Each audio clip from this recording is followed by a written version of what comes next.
Kita masih ada sampai dengan hari ini. Oleh karena itu, jiwa kita mau memuliakan Tuhan dan hati kita mau bergembira karena Allah kita.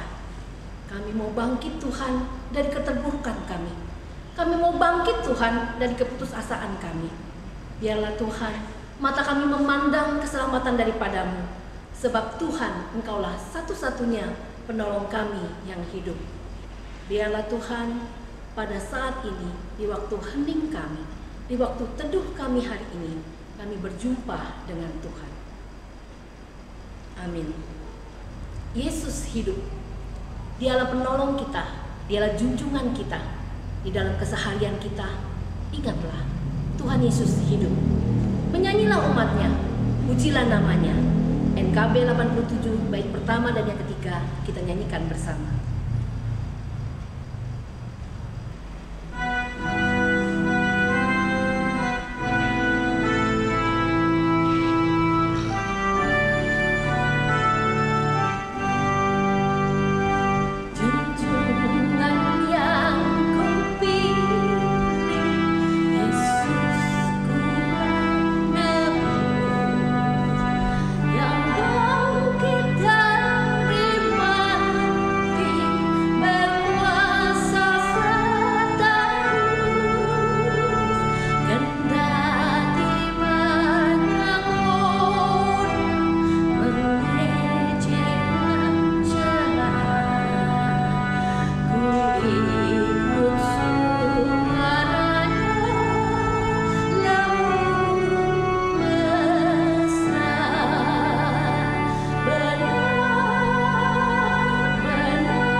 Mari kita berdoa.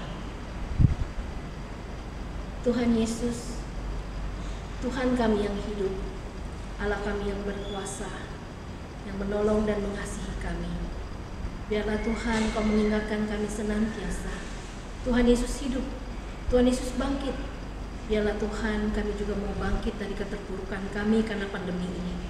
Kami mau bangkit dari keputusasaan kami ya Tuhan. Kami menemukan kasih Tuhan dan kuasa Tuhan yang membuat kami bangkit, membuat kami bersuka cita, bersorak-sorai, karena Tuhan kami hidup yang akan menolong kami, mendampingi kami dalam setiap langkah kehidupan kami, sehingga kami boleh memperoleh kekuatan, memperoleh hikmat di dalam menjalani keseharian kami. Hari ini ya Tuhan, kami mau berjumpa dengan Tuhan. Kami membuka hati kami lebar-lebar Tuhan bagi kebenaran firman-Mu. Tuhan, sucikan dan kuduskanlah kami Tuhan. Sapalah setiap kami, berbicaralah kepada setiap kami. Dalam nama Tuhan Yesus kami berdoa. Amin. Bapak Ibu Saudara yang kasih dalam Tuhan Yesus Kristus, di kesempatan yang berbahagia dan penuh sukacita ini, kita akan bersama-sama membaca dan merenungkan firman Tuhan. Bagian Alkitab yang akan kita baca dari Roma pasal 11 ayat 33 sampai dengan ayat yang ke-36. Roma pasal 11 ayat 33 sampai dengan ayat yang ke-36. Saya akan bacakan buat kita semua. Oh, alangkah dalamnya kekayaan hikmat dan pengetahuan Allah. Sungguh tak terselidiki keputusan-keputusannya dan sungguh tak terselami jalan-jalannya. Sebab siapakah yang mengetahui pikiran Tuhan? Atau siapakah yang pernah menjadi penasehatnya? Atau siapakah yang pernah memberikan sesuatu kepadanya sehingga ia harus menggantikannya? Sebab segala sesuatu adalah dari Dia dan oleh Dia dan kepada Dia. Bagi Dialah kemuliaan sampai selama-lamanya. Demikian bagian Alkitab yang kita baca saat ini, dan yang dikatakan berbahagia adalah mereka yang senantiasa memelihara firman Tuhan dalam kehidupan sehari-hari. Bapak Ibu Saudara yang kasih dalam Tuhan Yesus Kristus, tema renungan kita saat ini adalah yang tak tergantikan. Ketika kita menyaksikan sebuah pertandingan sepak bola, maka biasanya ada pemain atau salah satu pemain yang digantikan oleh pemain yang lain oleh pelatih. Dan pelatih ini mengganti pemain tersebut karena alasan tertentu. Misalnya pemain tersebut sudah tidak fokus lagi melakukan pertandingan, atau sudah kelihatan lelah, atau mungkin performanya sudah mulai menurun, sehingga tidak bisa lagi mengikuti pertandingan dengan sebaik-baiknya. Dan biasanya pemain ini kemudian oleh pelatih digantikan dengan pemain yang lain. Mengapa demikian? Supaya tim tersebut bisa menghasilkan gol sebanyak-banyaknya dan bisa memenangkan pertandingan. Tetapi ada pemain lain yang di setiap permainan atau pertandingan tidak pernah tergantikan. Hal tersebut karena dia begitu maksimal performanya atau penampilannya, dia begitu menjaga permainannya sehingga menguasai seluruh permainannya, dan memang dia memiliki kemampuan yang lebih dan sangat diandalkan oleh pelatih untuk kemudian ia bisa bekerja sama dengan teman-temannya yang lain satu tim, membangkitkan semangat, lalu kemudian menciptakan gol dan akhirnya tim tersebut bisa menang. Nah, pelatih ini pun juga biasanya menggantikan seorang pemain karena pemain tersebut mengalami cedera atau betul-betul pemain tersebut merasa kelelahan dan tidak bisa melanjutkan permainan. Itu untuk permainan di sepak bola. Jadi ada yang tergantikan dan ada yang tidak tergantikan. Nah, banyak hal lain dalam kehidupan kita sehari-hari yang berbicara soal yang tak tergantikan. Contohnya saja ketika seseorang sedang menjalin hubungan dengan orang lain, artinya orang yang sangat dicintainya, ketika mereka sangat saling mencintai, lalu suatu masa, satu ketika mereka berpisah dan tidak bisa melanjutkan hubungan keduanya. Di sini kemudian muncul atau timbul patah hati, sedih, kecewa, menangis, hilang harapan, bahkan merasa hidup ini sudah tidak berarti, dan bisa memungkinkan juga orang yang tidak bisa menahan diri maka mengambil keputusan untuk bunuh diri. Karena ia mengungkap, karena ia merasa bahwa orang yang sangat dan paling ia cintai tidak bisa tergantikan oleh orang lain. Bapak, Ibu, dan Saudara yang kasih dalam Tuhan Yesus Kristus, perasaan dan ungkapan seperti ini wajar-wajar saja karena ia merasa sangat mencintai kekasihnya, tetapi kemudian ia merasa kehilangan, merasa kecewa, merasa sedih, sehingga ia mengungkapkan hal semacam itu, bahwa kekasihnya yang selama ini ia sayangi dan ia cintai ketika telah pergi dan hilang dari hadapannya dan dia tidak bisa berhubungan lagi, maka ia mengungkapkan bahwa dia tidak bisa tergantikan. Namun seiring berjalannya waktu, ketika kesedihan, duka, derita, dan perasaan kehilangan itu sudah mulai terlupakan, dan bahkan kemudian hadirnya seseorang yang juga bisa menyayangi, mengasihi, dan mengisi kekosongan hatinya, maka ia bisa menerimanya, dan disitulah kemudian ia telah menggantikan yang lama dan yang hilang dengan yang baru, dan menjalani kehidupan baru dengan penyesuaian-penyesuaian. Nah, Bapak Ibu dan Saudara yang kasih dalam Tuhan Yesus Kristus, berbicara soal yang tak tergantikan, bagian surat Paulus yang kita baca saat ini yang ditujukan kepada jemaat di Roma mengarahkan kita pada pemahaman bahwa memang ada yang tidak tergantikan di dalam kehidupan mereka selaku umat percaya, yaitu anugerah dan penyertaan Allah kepada orang percaya yang telah dipilihnya dan dipanggilnya menjadi umat pilihan. Paulus mengingatkan jemaat akan bagaimana umat Israel dipanggil dan dipilih oleh Allah untuk menjadi umat pilihannya. Pemilihan Allah atas Israel sebenarnya juga dimaksudkan agar bangsa-bangsa yang ada di sekitarnya pun merasakan anugerah Allah. Dan pemilihan Allah ini hanya karena kehendak Allah yang memilih tanpa ada usaha dan upaya dari manusia itu sendiri. Bahkan dalam rencana mewujudkan karya dan rencana keselamatan Allah ini, seringkali umat justru memberontak, menolak, bersalah, bahkan kemudian menyalahkan Tuhan, Tuhan Allah. Dan pastinya bahwa umat seringkali harusnya dihukum, tetapi Allah mengampuni mereka dalam keadaan apapun. Nah, menurut Paulus, Allah dengan segala keputusannya yang begitu besar, luas, akbar, dan tak terselami oleh akal budi manusia, maka manusia sebenarnya tidak mampu untuk memahami dan menyelami serta mengetahui secara persis isi hati Allah. Manusia sebenarnya juga tidak mampu memahami dan mengetahui secara persis isi hati manusia, apalagi Allah yang begitu besar dan begitu berkuasa dan tidak terselami. Allah begitu luar biasa. Manusia teramat kecil. Pikiran dan hikmat Allah lebih baik dibandingkan dengan pikiran dan hikmat manusia. Keputusan Allah pasti benar dan tidak pernah salah.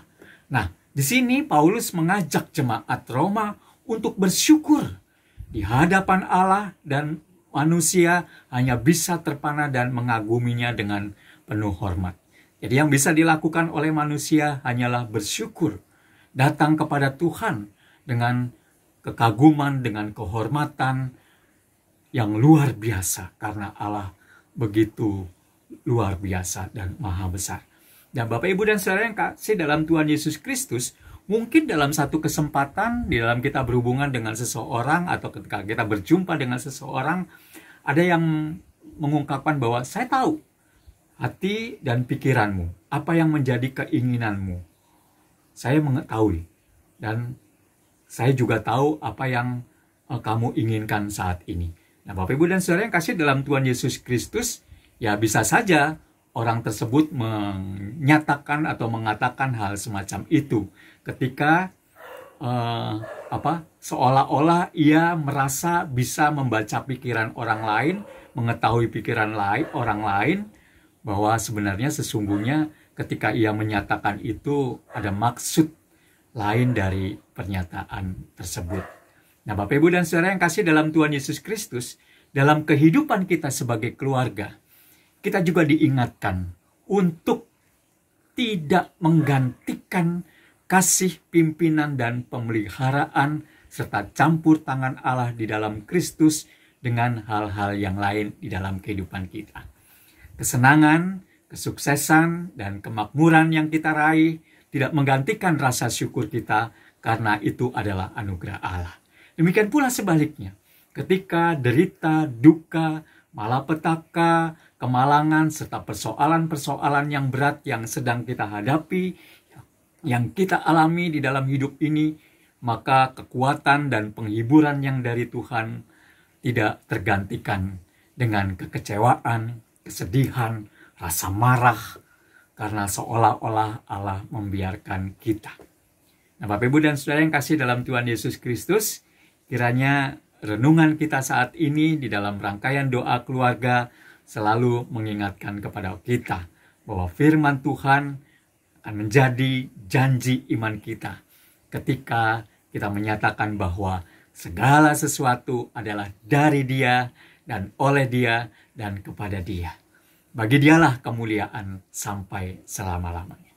Kiranya Tuhan memampukan kita semua dan memberkati kita semua. Amin.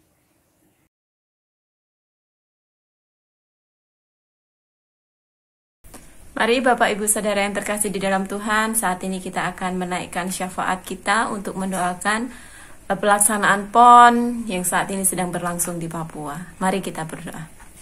Kami sungguh bersyukur Tuhan Yesus atas segala berkat Tuhan, kelimpahan maupun setiap pimpinan Tuhan dalam kehidupan kami. Terlebih saat ini Tuhan, kami sungguh bersyukur atas terselenggaranya PON yang ke-20 yang saat ini diselenggarakan di Papua. Sekian lama sudah acara ini tertunda, tetapi karena pertolongan Tuhan akhirnya PON ke-20 ini saat ini boleh terselenggara dengan baik. Ya Tuhan, kami senantiasa mendoakan untuk setiap panitia, penyelenggara, maupun setiap atlet yang terlibat, juga untuk pemerintahan setempat, biarlah Tuhan akan memberkati, Tuhan akan menolong mereka sehingga pelaksanaan PON yang ke-20 ini boleh berjalan dengan baik. Dan kami juga mendoakan untuk kesehatan setiap pihak-pihak yang terlibat di sana ya Tuhan. Biarlah Tuhan akan senantiasa menjaga mereka, Tuhan akan memberikan kesehatan, melindungi mereka, sehingga dengan terselenggaranya PON yang ke-20 ini tidak menimbulkan klaster baru untuk penyebaran COVID-19. Biarlah Tuhan melalui setiap acara yang diadakan, melalui setiap kegiatan, dan juga setiap orang yang hadir terlibat dalam acara ini boleh menolong perekonomian di daerah Papua sehingga boleh semakin berkembang dan semakin maju. Kami juga berdoa Tuhan Yesus untuk kelancaran setiap acaranya sampai nanti tanggal 15 Oktober. Biarlah Tuhan akan menolong, memberikan kekuatan kepada setiap pihak-pihak yang terlibat supaya boleh menjalankan setiap tugas dan tanggung jawab mereka dengan baik. Inilah Tuhan, setiap doa yang kami naikkan hanya dalam satu nama Tuhan kami Yesus Kristus. Amin. Siapakah yang pernah memberikan sesuatu kepada Tuhan sehingga Tuhan harus menggantikannya? Segala sesuatu dari Tuhan, oleh Tuhan, kepada Tuhan. Bagi Dialah kemuliaan sampai selama-lamanya. Setiap hari rahmat-Nya tiada putusnya. Hendak kupuji Dia tetap selamanya. Kidung Jemaat 393 bait pertama dan yang ketiga, mari kita nyanyikan bersama. Dan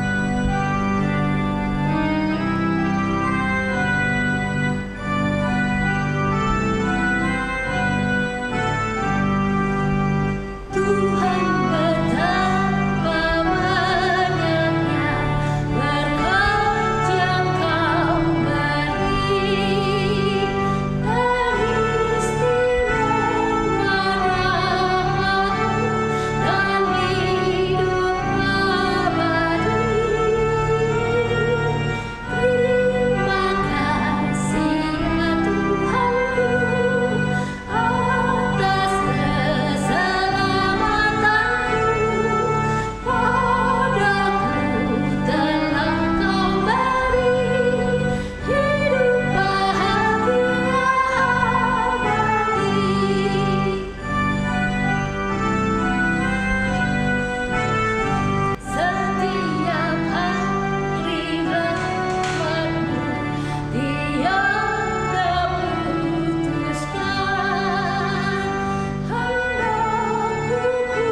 Bapak Ibu Saudara yang kasih dalam Tuhan Yesus Kristus di mana saja berada, kita baru saja mengikuti rangkaian doa keluarga. Biarlah Kristus di dalam hidup kita, dalam keluarga kita tidak tergantikan oleh apapun, karena Ia menjadi sumber kehidupan kita dan senantiasa memelihara dan menolong kita di dalam kita menghadapi berbagai persoalan, pencobaan, dan apapun yang menimpa hidup ini. Kita juga belajar mengucap syukur kalau Tuhan punya rencana dalam setiap apa yang kita alami dalam hidup ini, serta yakin bahwa Tuhan tidak akan pernah membiarkan kita di dalam ketidakberdayaan ketika kita menyerahkan hidup kita hanya kepada Kristus. Kiranya Tuhan memberkati dan menolong kita sekalian. Amin. Haleluya.